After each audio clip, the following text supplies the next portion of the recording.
tal? Bienvenida, bienvenido a La Aventura, podcast de libros y lectura.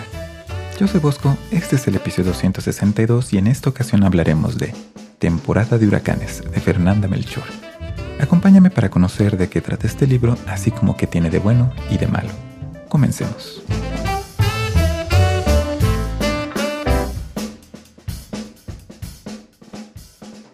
Temporada de Huracanes es una novela literaria de la escritora mexicana Fernanda Melchor, publicada originalmente en el 2017. Como siempre, hablaremos de qué trata este libro, qué aspectos de este me parecen positivos y negativos y si lo recomiendo. Este es el tercer libro y segunda novela de Fernanda Melchor, quien es originaria de Boca del Río, en el estado de Veracruz.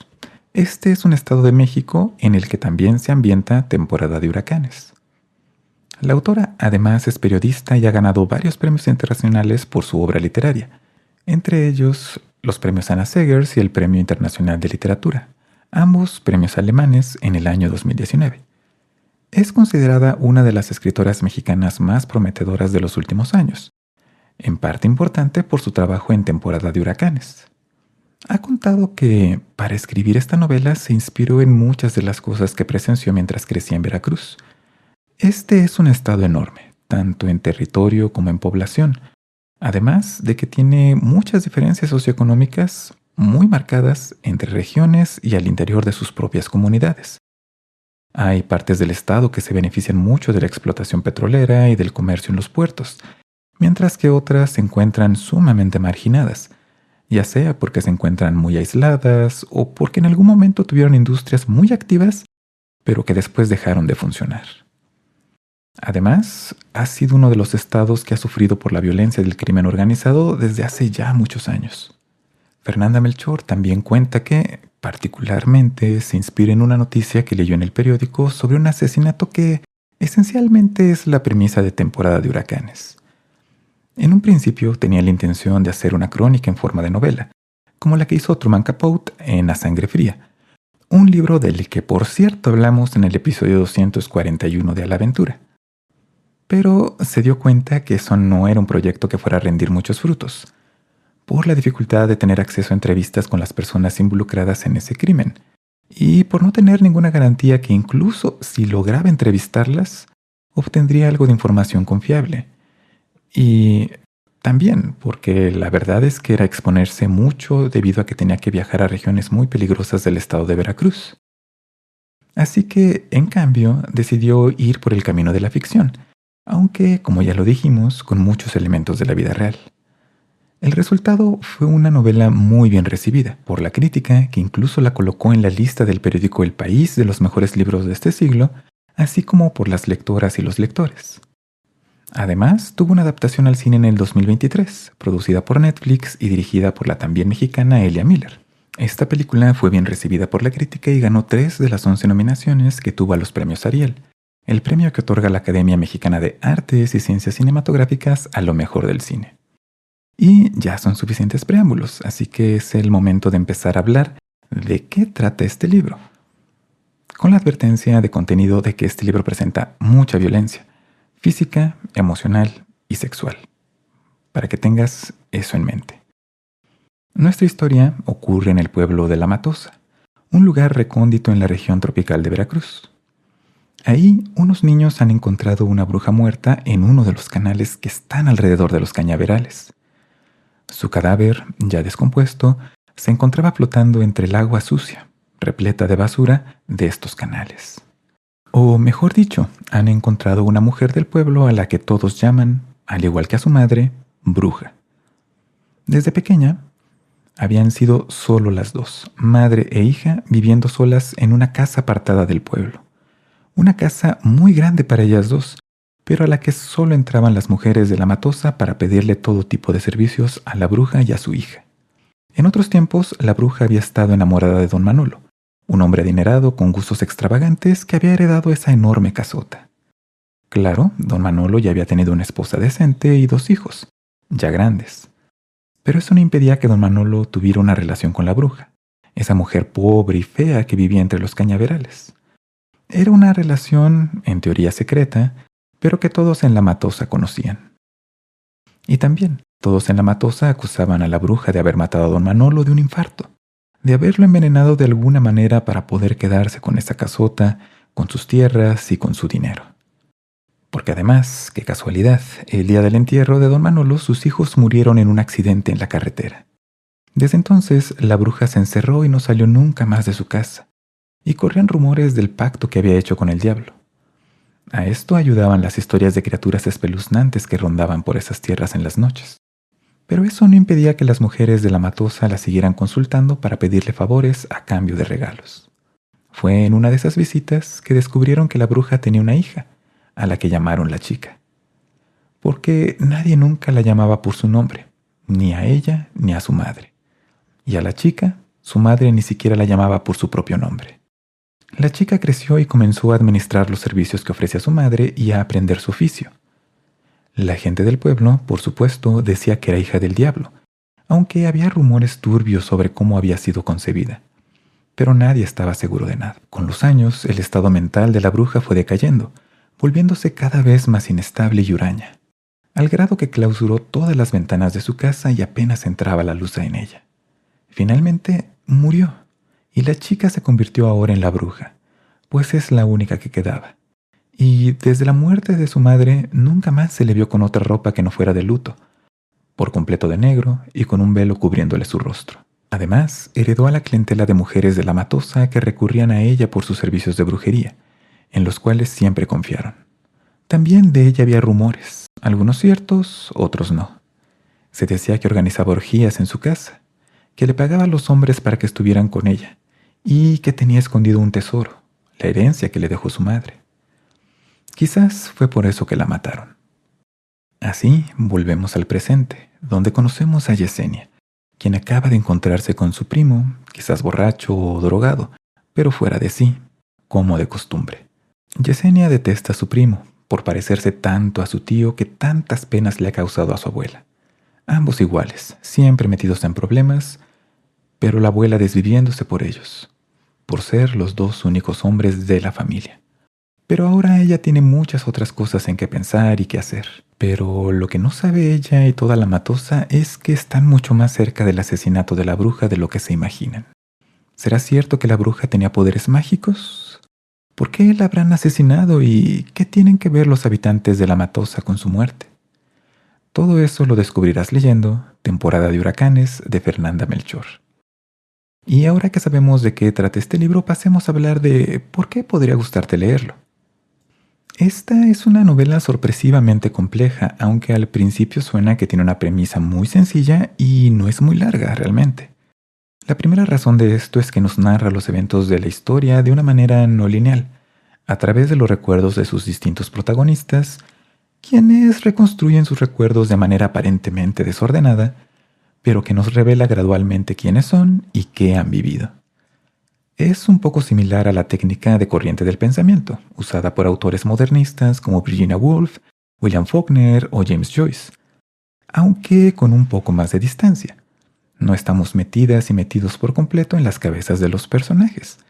De hecho, me parece que Temporada de Huracanes usa una técnica narrativa que recupera las ventajas de la corriente del pensamiento, porque sí conocemos las emociones más profundas de los personajes, expresadas con su propio lenguaje y forma de experimentar las cosas. Pero al mismo tiempo, a veces se asoma un poco la mano de la autora, ordenando la narración justo lo necesario para que tenga orden y dirección. Quizás no orden en cuanto al tiempo, pues los personajes van y vienen entre el pasado y el presente, pero sí en cuanto a la profundidad de sus experiencias.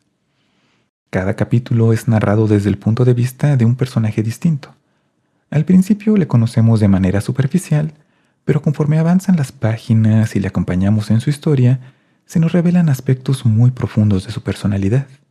Conocemos sus ambiciones, sus miedos, sus inseguridades y todas las cosas que no se atreven a decir en voz alta. Sobre todo el constante conflicto interno que tienen entre lo que desean ser y cómo se ven a sí mismas y a sí mismos, y las posibilidades que les da su entorno, y además, cómo son vistas y son vistos por los demás. Cada una y cada uno de ellos con una voz propia, diferente una de otra, y que además se siente muy auténtica, muy vivida, muy de carne y hueso. A esto ayuda el lenguaje, otro aspecto positivo de este libro. Los personajes hablan como personas comunes y corrientes, con todo y que a veces la narración usa un lenguaje literario que no es necesariamente la que usarían los personajes, pero en su diálogo interno y externo usan las palabras, expresiones y formas de organizar sus ideas que puedes encontrar en una persona real. Admito que no he ido a Veracruz, pero conozco a suficientes personas de allí para confirmar que la manera en que se expresan los personajes no es exagerada, no es una caricatura, es muy auténtica. Puedes encontrar muchos modismos, así como groserías y términos despectivos propios de la región tropical de Veracruz. Y el uso del lenguaje le da una dimensión adicional a cómo los personajes se relacionan con los demás, cómo estructuran sus recuerdos y cómo se expresan sobre sí mismos. Todo, en conjunto, hace que cada capítulo sea muy denso en cuanto a la psicología de los personajes y sus relaciones. Pero al mismo tiempo no es pesado de leer. Es parecido a escuchar a una persona que de repente se anima a contarte su vida, sin una secuencia pensada, pero con una lógica que te mantiene escuchando. La autora hace un trabajo excepcional para capturar esta sensación, al mismo tiempo que te cuenta una historia que se va revelando por capas, desenterrando poco a poco detalles que contextualizan lo que ha sucedido antes. Además de que te hacen adentrarte en el pueblo ficticio de La Matosa, al grado de que se siente como un lugar real. Que en cierto modo lo es. No exactamente La Matosa, pero sí muchos pueblos como ese, con habitantes como los que aparecen en temporada de huracanes. El pueblo y sus alrededores se vuelven un personaje más, y su historia le da sentido a la historia de la bruja y de sus habitantes. En ese sentido, la autora nos presenta cómo la interacción entre el mundo interno de los personajes y su entorno interactúan, y cómo de esta interacción son moldeados los personajes y sus acciones. Me parece sobresaliente cómo nos muestra personajes con vidas difíciles, con fallas de carácter devastadoras, que toman decisiones que les causan un dolor enorme a ellos y a los demás. Pero siempre los enmarca en el entorno que habitan. A veces sutilmente, como con las menciones a la explotación voraz por parte de los ingenios azucareros, que después abandonaron a su suerte a la región de La Matosa y a sus habitantes cuando ya no les eran rentables. Otras veces explícitamente, cuando narra el efecto terrible del crimen organizado en todas las facetas de la vida de las comunidades. También nos enfrenta con condiciones y estructuras sociales, muy arraigadas en la cultura, y que también pueden llegar a tener efectos destructivos.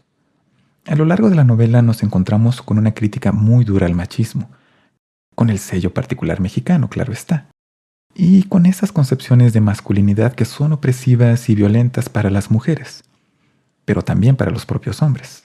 Yo, personalmente y de manera muy cercana, conozco a varias familias en las que el primer hijo hombre es tratado como un regalo de Dios, al que todas y todos deben rendirle servicio. También he visto cómo esos hombres terminan con vidas solitarias, sin dirección o propósito, y lo peor, lastimando y alejando a las personas que les ofrecen algo de amor sincero, porque simplemente eso no cuadra en la concepción de masculinidad que tienen en su mente, la cual es contradictoria y los mete en una prisión de la cual ni se sienten nunca plenamente hombres, ni se dan la oportunidad de vivir experiencias que realmente les llenen su vida. Fernanda Melchor nos muestra todo esto de una manera sincera, auténtica y sin tratar de ser didáctica. Nos deja que nosotras y nosotros tomemos nuestras propias conclusiones. De nuevo, personalmente, esta ha sido una novela que me ha cautivado de principio a fin, quizás porque todo lo que cuenta también lo conozco, con diferentes grados de distancia.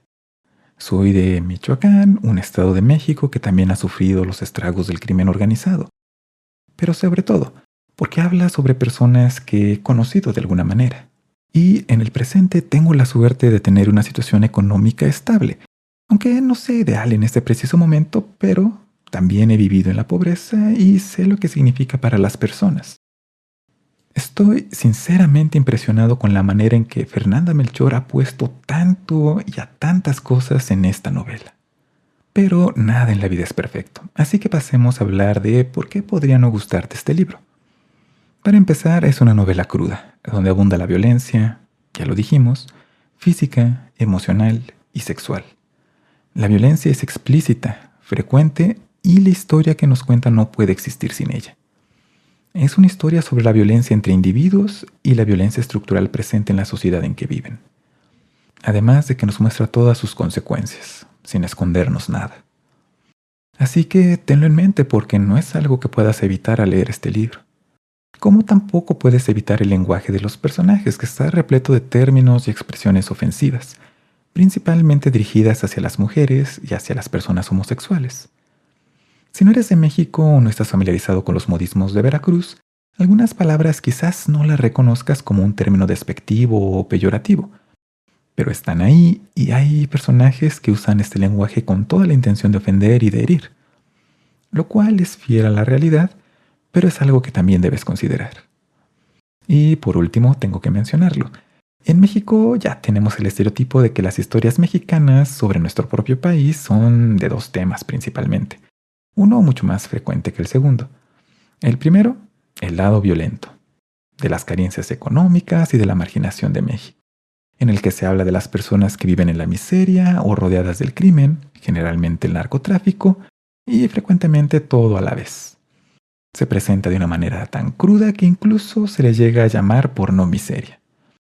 Hay quienes dirían que temporada de huracanes cabe aquí. Yo creo que no, pero es algo que tenía que mencionar para que lo consideres. Y el segundo tema es sobre la vida y neurosis de las personas de clase media alta y alta, que tratan de darle un significado más profundo a sus vidas sumamente cómodas, tratan de formar una identidad propia, porque son un estrato social reducido, relativamente joven, que está entre la tradición y el futuro. Me gusta culpar de esta tendencia a Alejandro González Iñárritu y a su película Amores Perros, que tiene a ambos temas y es una de las películas mexicanas mejor conocidas en el extranjero, aunque la verdad es que esto tiene una tradición más larga. Así que, en resumen, ¿recomendaría Temporada de huracanes de Fernanda Melchor? Definitivamente sí.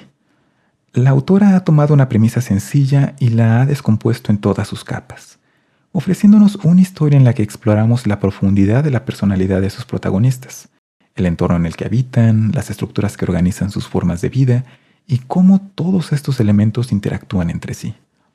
Nos muestra un relato crudo de la violencia que surge en entornos adversos, donde las personas se encuentran atrapadas en ciclos destructivos que no parecen tener fin. Es una lectura que por momentos puede sentirse demasiado pesimista y lúgubre, pero está contada de una manera cautivadora, que juega con el tiempo y el espacio, con personajes que tienen voces que se sienten auténticas, llenas de sufrimiento, enojo, sueños truncados y añoranza por vidas mejores. De esta manera acerca nuestra mirada a la humanidad que muchas veces está olvidada, con frecuencia porque preferimos no verla porque nos es dolorosa. Muy recomendable.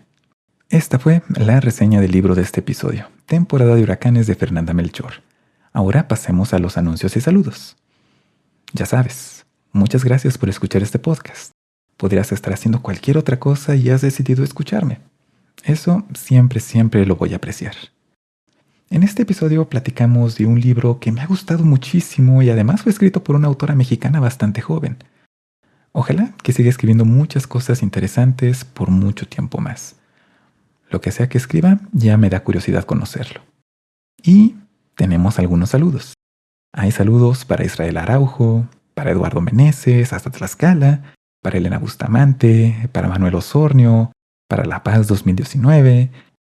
Hay saludos para el señor Podcast Beta, para el poderoso equipo del podcast de la presa de Daggett y para nuestros amigos del podcast Tipos Móviles, que también trata sobre libros y sobre todo esto de la lectura.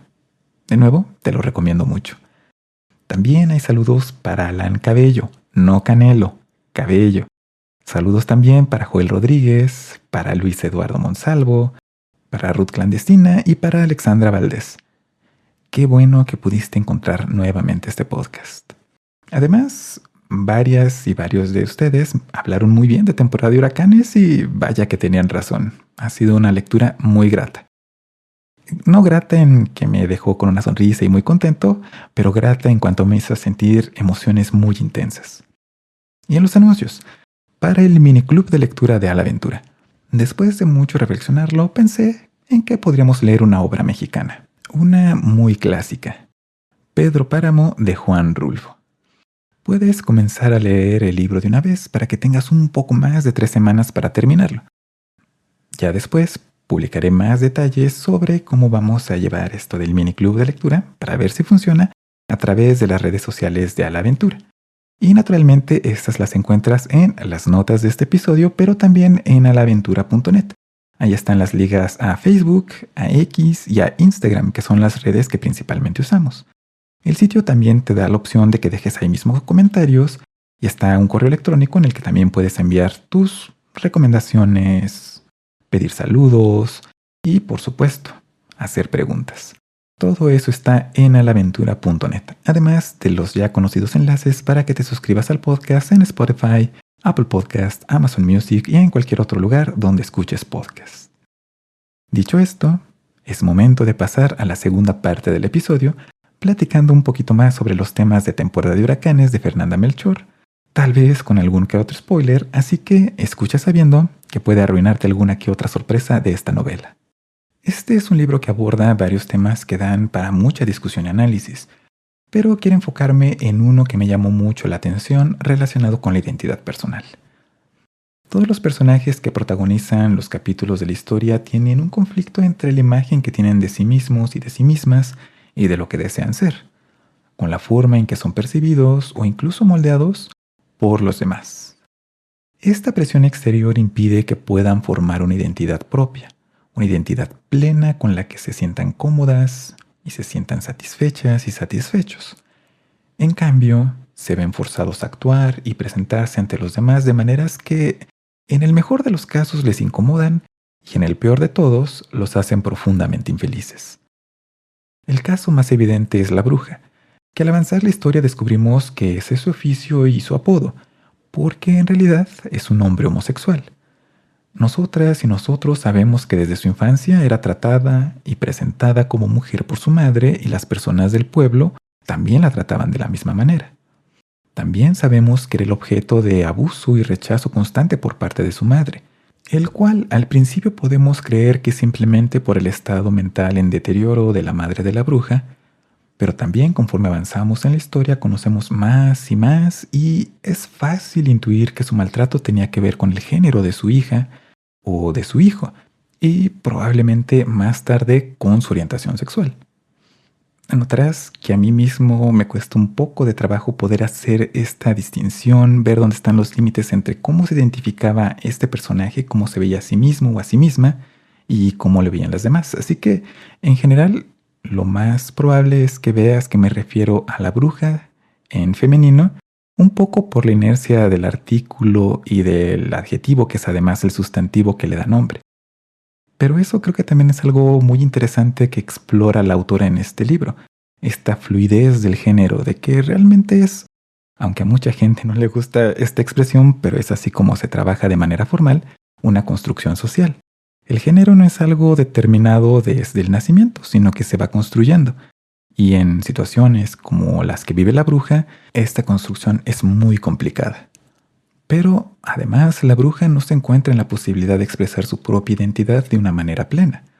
Por una parte, se encuentran las limitantes económicas. Hacia el final de la historia nos enteramos de que no es poseedora de ningún tesoro escondido, que efectivamente vive de sus rentas y del pago por los servicios de brujería que ofrece. No tiene educación formal, no tiene más familia, no tiene una red de apoyo que le permitiera vivir dedicándose a algo distinto. Ser la bruja se ha vuelto algo que la define y le permite subsistir. En cierto modo, hasta sobrevivir. A lo largo del libro vemos cómo el trato violento y discriminatorio que reciben las personas homosexuales se manifiesta en actos bastante crueles. Entonces, los servicios que da la bruja a las mujeres de la Matosa le otorgan cierto grado de inmunidad.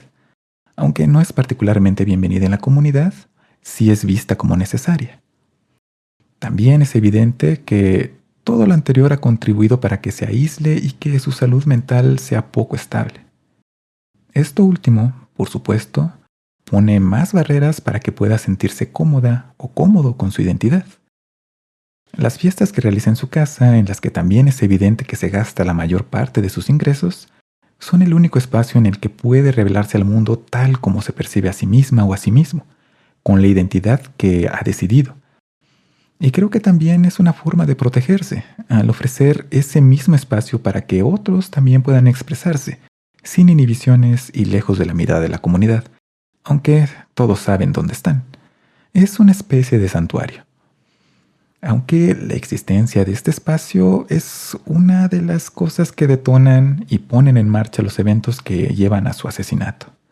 Lo más trágico de toda esta situación es que para poder sobrevivir, la bruja y los demás personajes asumen los roles impuestos por las estructuras sociales y culturales en las que viven, en las que incluso está de por medio las creencias religiosas.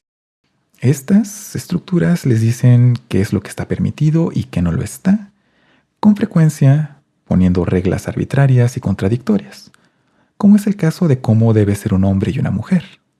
Esto creo que lo vemos en su caso más extremo en el capítulo de Brando.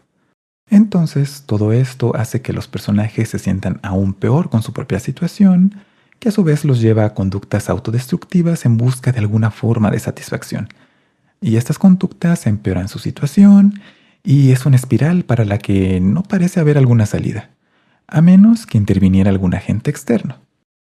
Pero para la mala suerte de las personas de la Matosa, este agente externo que aparece es el crimen organizado, que sí introduce cambios en las estructuras, pero para hacer aún más precaria la situación de las personas.